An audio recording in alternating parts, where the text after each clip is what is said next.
नमस्कार, स्वागत है आप सभी का अभय न्यूज के 9 अक्टूबर शनिवार दोपहर के बुलेटिन में। मैं हूं आपके साथ सिमरन तिलवार। चलिए देखते हैं अब तक की कुछ खास खबरें। इस बुलेटिन के प्रायोजक है आरके डेवलपर्स। इस नवरात्रि करें अपने घर का सपना पूरा। बुकिंग मात्र 19,000 रुपए में। फवारा चौक में महावीर रोड लाइंस का संचालन करने वाले ट्रांसपोर्ट व्यवसायी लवनेश पिता सुधीर जैन की शुक्रवार की शाम संदिग्ध परिस्थितियों में मौत हो गई। इसमें उसका काफी कर्जा हो गया था। मकान बिकने की आशंका से संभवतः उसने कोई कदम उठाया है। देव साहब की गली में महावीर रोड लाइंस स्थित है। इसका संचालन लवनेश पिता सुधीर जैन के साथ करता है। सुधीर जैन ट्रांसपोर्ट एसोसिएशन के अध्यक्ष हैं। पारिवारिक सूत्रों के मुताबिक लवनेश को सट्टा खेलने की आदत थी। इस चक्कर में वह पहले भी 20 लाख रुपए गंवा चुका था। उसके पिता ने जैसे तैसे ये कर्ज भरा था। अभी वह फिर से आईपीएल का सट्टा खेलने लगा था। इसमें भी वह 25 लाख रुपए से नीचे आ गया था।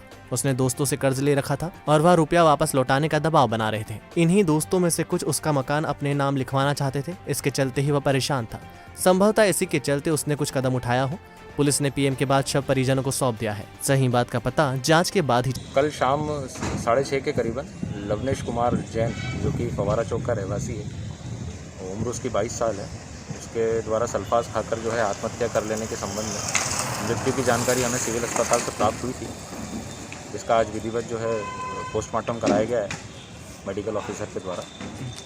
और जांच चल रही है, इसमें बयान वगैरह लेंगे। शोकाकुल स्थिति में अभी मरीज हैं। जैसी उनकी स्थिति थोड़ी स्टेबल होती है, विस्तृत उनके बयान लेके अग्रिम जो भी कार्रवाई होगी विधि संगत में की जाएगी। मृतक का नाम लवनेश जैन है, मेरे छोटे ब्रदर हैं जी। और घटना इस प्रकार की जो मेरे भी जानकारी में आई है कि उसको कुछ दोस्तों ने क्रिकेट के सट्टे में लगाया और उसके बाद जो सट्टे में पैसा हारा हुआ था उसको ब्याज पे दे दिया उसको जी। उसी पैसे का ब्याज वसूला जा रहा था उससे।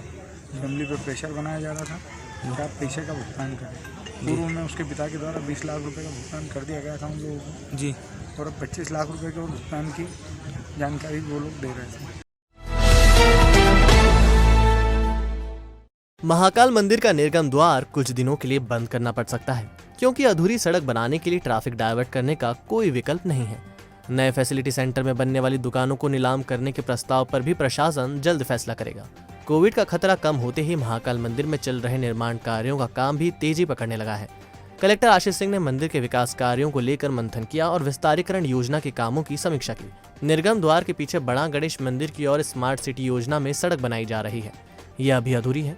इसे जल्द पूरा करने का निर्देश कलेक्टर ने दिया। समस्या यह सामने आई कि इस क्षेत्र में ट्रैफिक अधिक होने से काम करना मुश्किल है। एडीएम संतोष टैगोर को पुलिस प्रशासन के साथ समन्वय बनाकर निर्गम द्वार का गेट बंद कर सड़क का काम पूरा करने का निर्देश दिया है। इसके लिए पहले वैकल्पिक मार्ग तय किया जाएगा। मंदिर के पीछे फैसिलिटी सेंटर 2 बनाया जा रहा है। इसकी दुकानें नीलाम करने का प्रस्ताव रखा गया। यह सुझाव भी सामने आया कि धार्मिक क्षेत्र होने के कारण नीलाम करने की जगह प्रशासन उचित लोगों को दुकान आवंटित करे। नीलाम करने से प्रतिस्पर्धा बढ़ेगी और जरूरतमंद लोग वंचित रह जाएंगे और वे किसी भी वस्तु की दुकान खोल लेंगे। इसकी जगह प्रशासन ऐसे लोगों को उपलब्ध कराए जो हार, फूल, प्रसाद व अन्य धार्मिक सामान बेचते हैं। इन प्रस्तावों पर अभी फैसला होना बाकी है। बगैर रीडिंग के बिल भेजने वाली पश्चिम क्षेत्र विद्युत वितरण कंपनी के शनिवार को लगाए गए शिकायत निराकरण शिविर मजाक बनकर रह गए। कर्मचारी उपभोक्ता की शिकायत दूर करने के बजाय शिकायतों को टालते ज्यादा नजर आए। शिविर में कुछ ही लोगों के बिल दुरुस्त हो सके। दरअसल कोरोना काल के बाद से ही बिजली उपभोक्ता विद्युत वितरण कंपनी की मनमानी का शिकार हो रहे हैं। कंपनी के रीडर रीडिंग के लिए नहीं आते और अधिकतर ग्राहकों को एवरेज बिल थमा दिया जाता है। रीडिंग नहीं होने से एवरेज खपत भी ज्यादा दर्शा दी जाती है। इसका नतीजा ये होता है कि बिल की राशि भारी हो जाती है। चूंकि अधिकतर लोग बिल का भुगतान कर देते हैं और सुधार नहीं करवाते, इस तरह कंपनी की जेब में भारी राशि चली जाती है। ऐसी ही परेशानियों को निराकृत करने के लिए शनिवार को मक्सी रोड और कियोस्क जोन में शिविर लगाए गए। इन शिविरों में पहुंचे लोगों को संतुष्टि भरा जवाब नहीं मिला। पवासा की केसरबाग कॉलोनी के रहवासी राजेश श्रीवास्तव को अगस्त में कंपनी ने 5,700 रुपए का बिल दिया था। तब कंपनी वालों ने कहा था कि कोविड के कारण रीडिंग नहीं हो सकी, इसलिए बिल बढ़ाया है। राजेश श्रीवास्तव ने पूरा बिल चुका दिया। इसके बाद उन्हें 2 बिल क्रमशः 101 और 351 रुपए के दिए गए, लेकिन इस महीने 3,337 रुपए का बिल थमा दिया गया है। जब राजेश श्रीवास्तव के पुत्र मोहित ने बिल में सुधार करवाने की कोशिश की तो उन्हें कहा गया है कि रीडिंग नहीं हो पाई है और बिल में अब कुछ हो भी नहीं पाएगा। मोहित से पूरा बिल भरने का कहा गया है। मोहित जैसी ही स्थिति अन्य उपभोक्ताओं की भी थी। बिल सुधार करने के नाम पर केवल औपचारिकता निभाई गई। सर, ये समस्या ये है कि हमने पिछले अगस्त के महीने में 5,700 रुपये बिल भरे। हमने पूछा गया कि 5,700 रुपये किस चीज़ के हैं, तो इनने बताया कि 5,700 रुपये कोरोना के समय हम रीडिंग लेने नहीं आ पाए थे, तो उसका एडजस्टमेंट हमने इधर करा। गर्मी में आप घर में रहिए कोरोना के समय पे, तो हमने उसका एडजस्टमेंट करा, तो हमारे पास भराया गया 5,700 रुपये। हमने इनसे पूछा अब कोई बकाया राशि है, तो उन्होंने मना कर दिया कि अब कुछ भी नहीं है।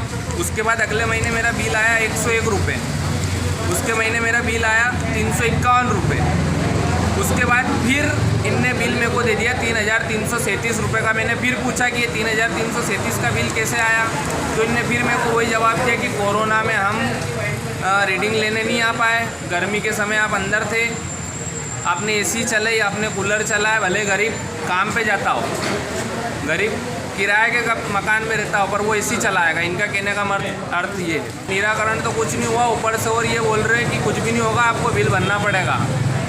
बिल भरो है 3,000, ये सत्य है। और बाकी के जो पुराने 101 रुपये का और 351 आए वो गलत बिल है, आपको ये भरना पड़ेंगे। रीडिंग 2-2 महीने में लेने आते हैं, बिजली विभाग वाले जो भी अधिकारी रहते हैं उनको फ़ोन लगाते, फ़ोन नहीं उठाते हैं। वो कोई समस्या आती तो फ़ोन नहीं उठाते, मोबाइल स्विच ऑफ कर लेते, ब्लैक लिस्ट में नंबर डाल देते हैं। कोई सुनवाई नहीं होती, गरीबों की कोई सुनवाई नहीं होती।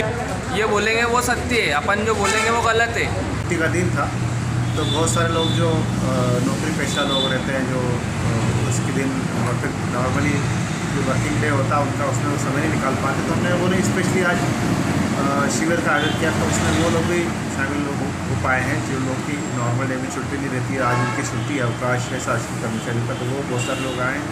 जो शासकीय योजना है उसके अनुसार 5 यूनिट रोज़ तक जितनी खपत आती है उनको सब्सिडी के पात्र रहते हैं, तो उनको सब्सिडी मिलती है।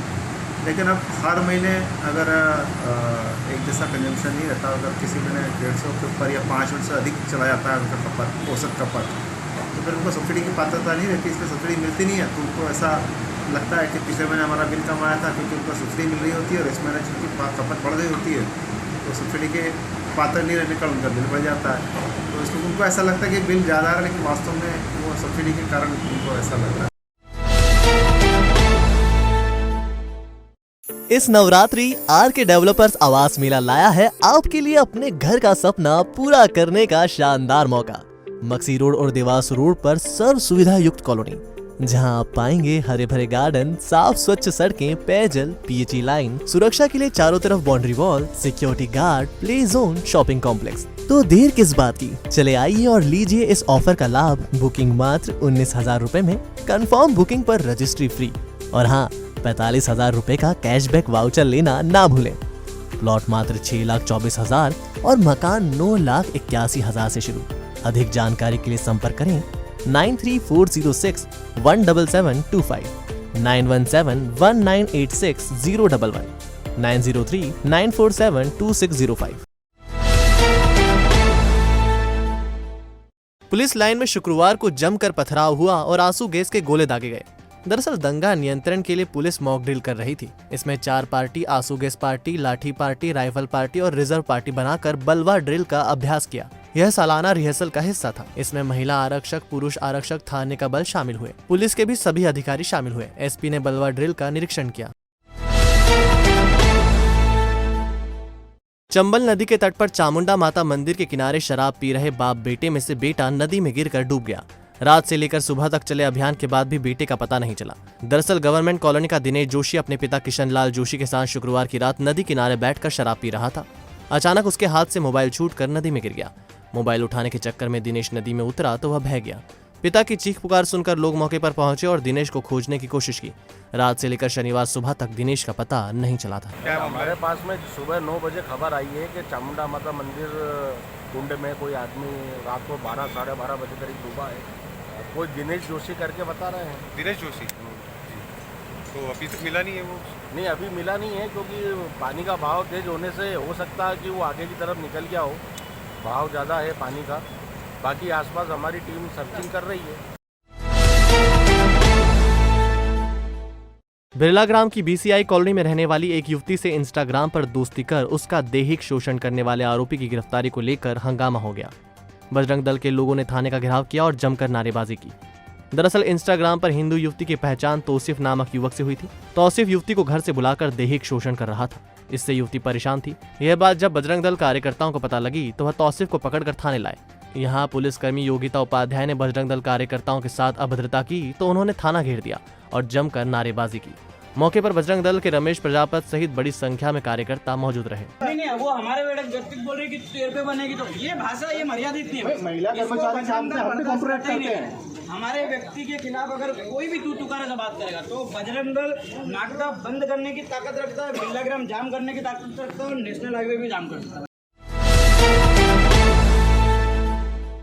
उज्जैन में पहली बार यूनाइटेड 18 शॉप लेकर आए हैं एक अनोखा ऑफर। आप पाएंगे 1000 रुपए की खरीदी पर 20% मूल्य की अन्य खरीदी, 5000 की खरीदी पर 25% और 10,000 की खरीदी पर 30% मूल्य की अन्य खरीदी। जेंट्स वियर की संपूर्ण श्रृंखला एक ही स्थान पर, jeans, trouser, shirt, short shirt, men's kurta और भी बहुत कुछ। तो एक बार अवश्य पधारें। हमारा पता है यूनाइटेड 18 शॉप, मिनी चौपाटी की गली, फ्रीगंज, उज्जैन 9752244339। सीरत कमेटी की बैठक हाजी शाकिर भाई खाल वालों के दफ्तर में हुई। ईद मिलादुन्नबी के जुलूस और जलसे के आयोजन के लिए रखी गई मीटिंग में सैयद मकसूद अली को सीरत कमेटी का वर्किंग सदर चुना गया। मीटिंग में हमीद दादा, अयूब कुरैशी, कुतुब लाला सहित बड़ी संख्या में लोग मौजूद थे। मकसूद अली के कार्यवाहक अध्यक्ष बनने पर लोगों ने हार पहनाकर बधाई दी।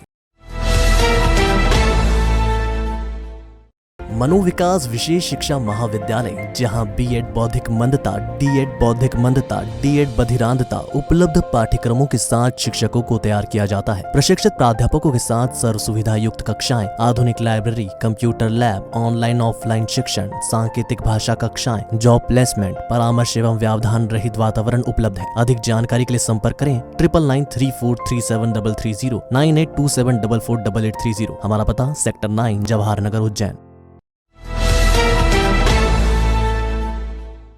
तो आपने देखा अभय न्यूज का आज का बुलेटिन। अगर खबरों को लेकर आपके पास कोई फीडबैक है तो हमारे कमेंट सेक्शन में जरूर बताइएगा। कल फिर मिलेंगे इसी समय। नमस्कार।